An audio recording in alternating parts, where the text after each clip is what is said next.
네, 여기 나와 있는 초짜 상담과 묵상 간증입니다. 미움으로 힘든 시간을 보내던 저는 지인의 소개로 교회를 다니게 되었습니다.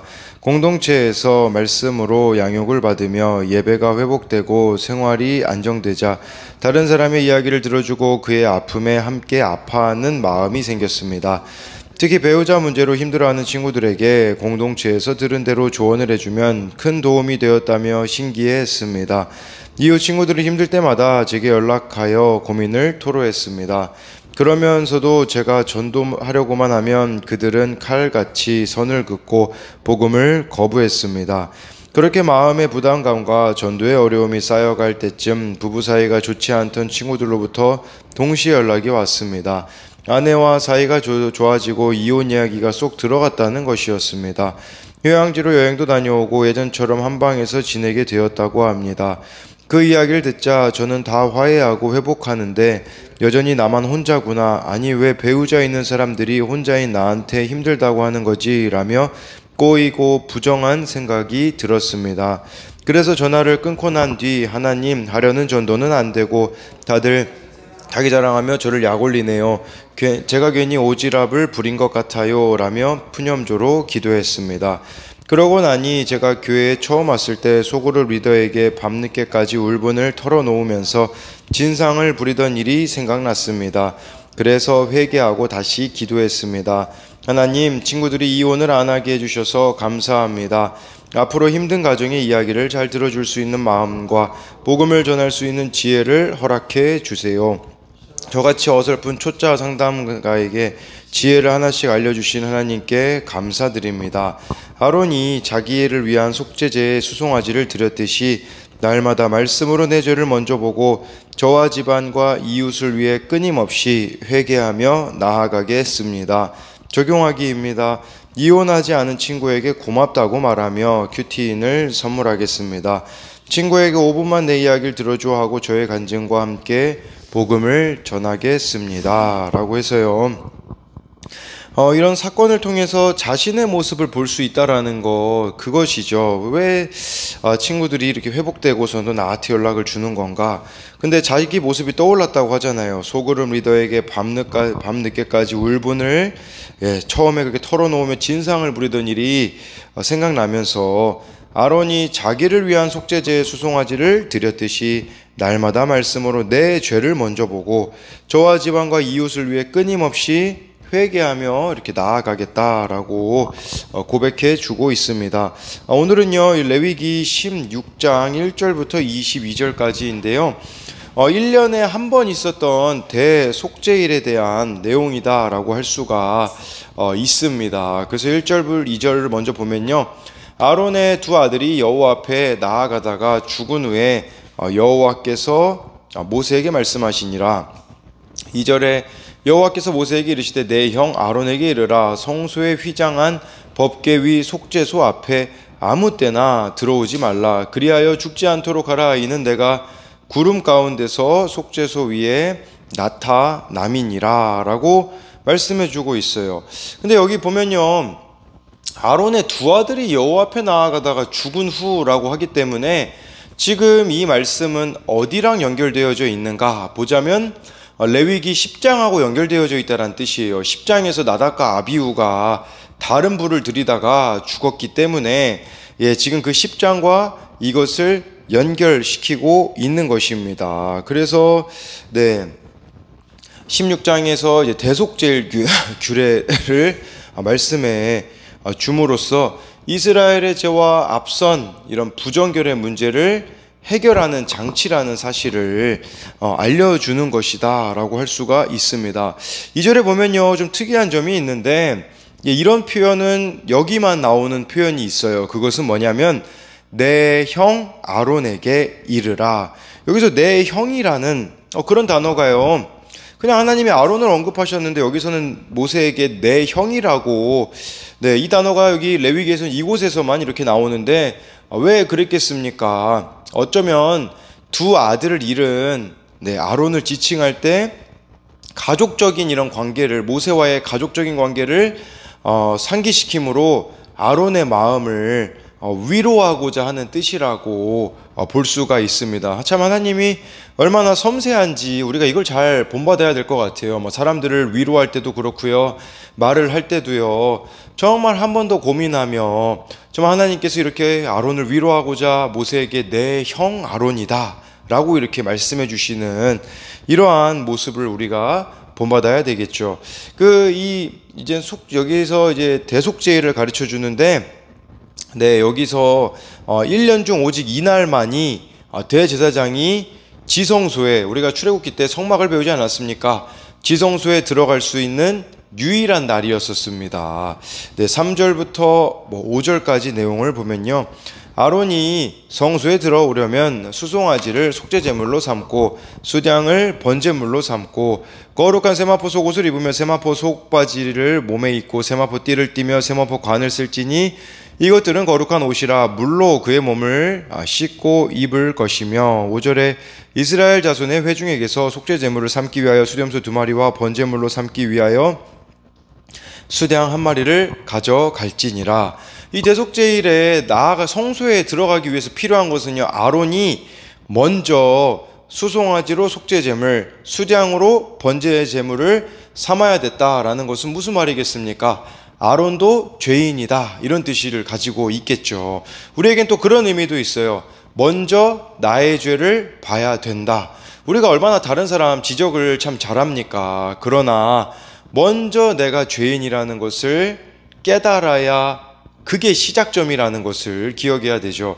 4절에는요, 또 옷도 갈아입었습니다. 대속제일에 그 지성소에 이 대제사장이 들어갈 때는요, 거룩한 세마포 옷을 입었다라고 하는데, 여러분 출애굽기에 보면요, 대제사장 옷 얼마나 화려합니까? 막 가슴에는 보석이 달려 있고 색깔도 막 이렇게 아름답지 않습니까? 그러나 여기서 말하는 거룩한 세마포 옷은 그냥 흰 옷이었을 것이라고 합니다. 그리고요, 이 옷은요, 일반 제사장들이 입는 옷보다 좋은 옷이 아니었다고 합니다. 무슨 말일까요? 하나님 앞에 겸손하게 서야 한다. 깨끗하고 순결한 모습으로 서야 한다. 또 이런 의미도 되겠죠. 이 옷이 참 그렇게 좋은 옷은 아니었기에 그 어느 날보다 겸손하고 가난한 심령으로 하나님 앞에 나아가야 되었다라고 할 수가 있습니다. 그래서 우리도 이 세마포 옷을 생각해 봄으로써 정말 내가 하나님 앞에 나아가는데 이 겸손과 가난한 마음을 가지고 나아가는가, 그것을 우리가 한번 생각해 봐야 한다라는 것이에요. 네, 그래서 이제 6절부터 10절까지를 보게 되어지면요, 아론이 자기를 위한 속죄제의 수송아를 드리되 자기와 집안을 위하여 속죄하고, 자기와 집안을 위해 먼저 속죄를 해야 되었다라고 말씀해주고 있습니다. 7절에 또 두 염소를 가지고 회막문 여호와 앞에 두고, 8절에 두 염소를 위하여 제비 뽑되 한 제비는 여호와를 위하여 한 제비는 아사셀을 위하여 할지며, 9절에 아론은 여호와를 위하여 제비 뽑은 염소를 속죄제로 드리고, 10절에 아사셀을 위하여 제비 뽑은 염소는 산채로 여호와 앞에 두었다가 그곳으로 속죄하고 아사셀을 위하여 광야로 보낼지니라. 네, 여기서 이제 2마리의 염소가 필요했습니다. 한 마리는 죽임 당해야 되는, 근데 제비를 뽑아야 됐던 거죠. 근데 한 마리는 8절에 보니까 아사셀을 위하여 할지라. 아사셀에 대해서 제가 찾아보니까 여러 가지 의견들이 있더라고요. 그러나 다 모순된 부분들이 있기 때문에 아사셀의 그런 의미를 보기보다는 이게 어떤 거였는지만 알면 될 것 같습니다. 그래서 한 마리는 죽였고 한 마리는요, 이 염소를요 광야에다가 보내버렸습니다. 그리고 돌아오지 못하게 하였던 것을 보여주고 있는 거예요. 그러니까 그런 의미예요. 이 아사셀 염소가 이스라엘 모든 사람의 죄를 짊어지고 사람들이 접근하기 어려운 땅으로 가서 죽어짐으로 모든 죄가 소멸되었다라는 것을 말씀해주고 있는 거죠. 그러니까 이 2마리의 염소는 무엇이겠습니까? 첫 번째 염소는 죽임 당했잖아요. 나를 위해 희생제물이 되신 예수님. 또 이 쫓겨난 염소, 이 광야에 버려지는 염소죠. 이 아사셀 염소는 세상 죄를 지고 가시는 예수님의 구속이다라고 할 수가 있는 것입니다. 그래서 이것에 대한 적용으로도요, 내가 믿음의 공동체에서 고백함으로 소멸되어야 할 나의 수문제는 무엇이며 내쫓아야 할 부정한 생각은 무엇입니까? 나는 예배 드리기 전에 먼저 진심으로 회개합니까? 11절부터 14절까지의 이런 말씀을 보면요, 아론은 자기를 위한 속죄제에 수송아지를 드리되 자기와 집안을 위하여 속죄하고 자기를 위한 그 속죄제 수송아지를 잡고 12절에 향로를 가져다가 여호와 앞 제단 위에서 피운 불을 그것에 채우고 또 곱게 간 향기로운 향을 두 손에 채워가지고 휘장 안에 들어가서 13절에 여호와 앞에서 분향하여 향언으로 증거계 위 속죄소를 가리게 할지니 그리하면 그가 죽지 아니할 것이며 14절에 그는 또 수송아지 피를 가져다가 손가락으로 속죄소 동쪽에 뿌리고 또 손가락으로 그 피를 속죄소 앞에 7번 뿌릴 것이며 라고 해서요, 이 수송아지의 피를 속죄소 앞에서 7번 뿌린다라는 것은 완전히 죄가 사해지는 것이다 라고 할 수가 있는 것입니다. 네, 이처럼 대속죄일의 속죄제물의 피는 지성소 안에 있는 하나님이 임재하고 계시는 속죄소까지 뿌려졌다라는 겁니다. 지금 이것은 그렇다면 우리들에게는 어떤 의미가 있겠습니까? 예수님의 속죄의 피를 우리의 마음에 늘 뿌려야 한다라는 거죠. 그 마음의 속죄의 피를 7번 뿌린다라는 건 무슨 말이겠습니까? 회개가 이루어져야 한다라는 것을 기억해야 된다라고 할 수가 있겠습니다. 그래서 나머지 같은 경우는 이런 절차들이나 이런 것들은 따로 설명을 드리지 않아도 될 것 같은데, 그런 의미로 보시면 돼요. 대속죄일에 이 성소, 이 하나님이 거하시는 곳까지 깨끗해지는 날이다. 그리고 모든 이스라엘 백성의 죄가 사함받는 날이다. 그래서 이 대속죄일이 중요했다라고 보실 수가 있고요.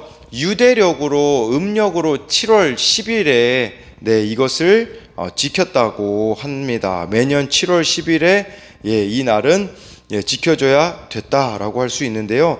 20절부터 22절로 그래서 이것에 대한 적용을 먼저 이야기하면요, 그리스도의 보혈을 의지해 성결하게 되어야 할 내 삶의 영역은 구체적으로 어디입니까? 정말 이 피를 뿌리듯이 우리들의 삶에도 있잖아요. 피 뿌림으로 깨끗해져야 되는 그 부분이 무엇이 있는지를 이렇게 묻는 적용 질문이다라고 할 수가 있는 것이죠. 마지막으로 20절에서 22절로 넘어가게 되어지면요,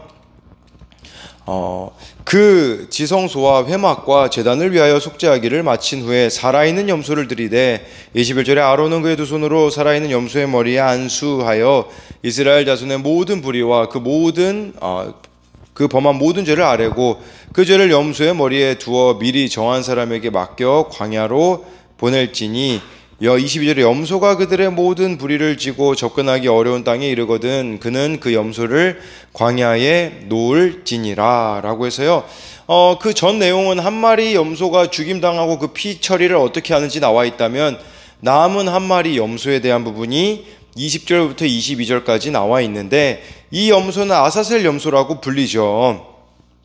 그런데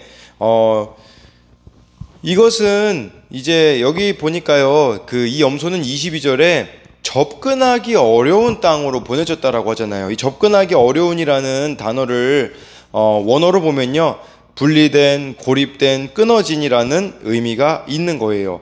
문자 그대로 이해하자면 광야 낭떠러지 같이 땅이 끊어진 지역에 가서요, 이 염소가 떨어져 죽음으로 이스라엘의 죄를 다시 가지고 진영으로 돌아오지 못하게 하는 것이라고 볼 수 있는데, 이 모습을 예수님이 보여주시지 않았습니까? 세상 모든 죄를 지고 가는 하나님의 어린 양이신 예수님의 모습이다라고 할 수 있겠고요. 저는 이 말씀 보니까 떠오르는 말씀이 있었습니다. 이게 히브리서 13장 12, 13절이거든요. 그러므로 예수도 자기 피로써 백성을 거룩하게 하려고 성문 밖에서 고난을 받으셨느니라.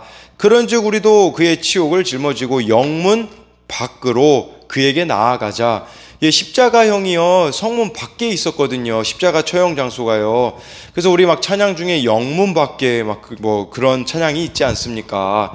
그러니까 이 아사셀 염소처럼요, 예수님이요, 성문 밖에서 십자가에 못 박혀 죽으셨기 때문에 우리도 영문 밖으로 나아가야 한다라는 것을 말씀해 주고 있는 것입니다. 무슨 말이겠습니까? 가기 싫은 곳 가자라는 말이에요. 내가 정말 십자가를 짊어진다면 만나고 싶지 않은 사람 만나라는 뜻이에요. 이게 우리에게는 그런 의미가 될 수가 있는 것이겠죠. 네, 마치 분리되고 고립되고 끊어진 땅끝과 같은 곳들이 있지 않습니까? 우리가 사도행전 1장 8절에 성령이 임하시면 땅끝까지 증인이 된다라는 그런 말씀으로 보자면 우리에게도 정말 가고 싶지 않은 땅끝과 같은 곳들이 있을 수 있을 것입니다. 그곳으로 예수님을 믿음으로 저와 여러분들이 나아가는 것이 바로 이 아사셀 염소가 우리들에게 의미하고 있는 내용이다라고 할 수 있습니다. 마지막으로 이것에 대해서, 대속죄일에 대해서 한 가지만 더 이야기 드리자면, 히브리서의 또 다른 본문들 7장이나 이런 본문들을 보면요, 이제는 더 이상 대속죄일이 필요가 없어졌습니다. 왜냐하면 예수님께서 죄를 짊어지셨기 때문에 1년에 한 번 대속죄일은 필요가 없어졌습니다. 그러면 우리가 그렇게 생각할 수 있겠죠. 이제 이런 게 쓸모가 없구나. 그게 아니라 이제는 이 대속죄일이요, 매일매일이 되어야 합니다. 매일 내가 말씀을 보고 회개하고 매일 말씀을 통하여서 우리가 정말 예수님의 십자가를 붙들고 십자가를 지는 적용까지 하며 하루하루 살아가는 것이 대속죄일이기에 이제는 예수님을 통해서 매일 우리가 하나님 앞에 나아갈 수 있게 되어지지 않았습니까? 그런 의미로 보자면 매일 하나님 앞에 나아갈 수 있는데 왜 매일 나아가고 있지 않느냐라는 것이겠죠.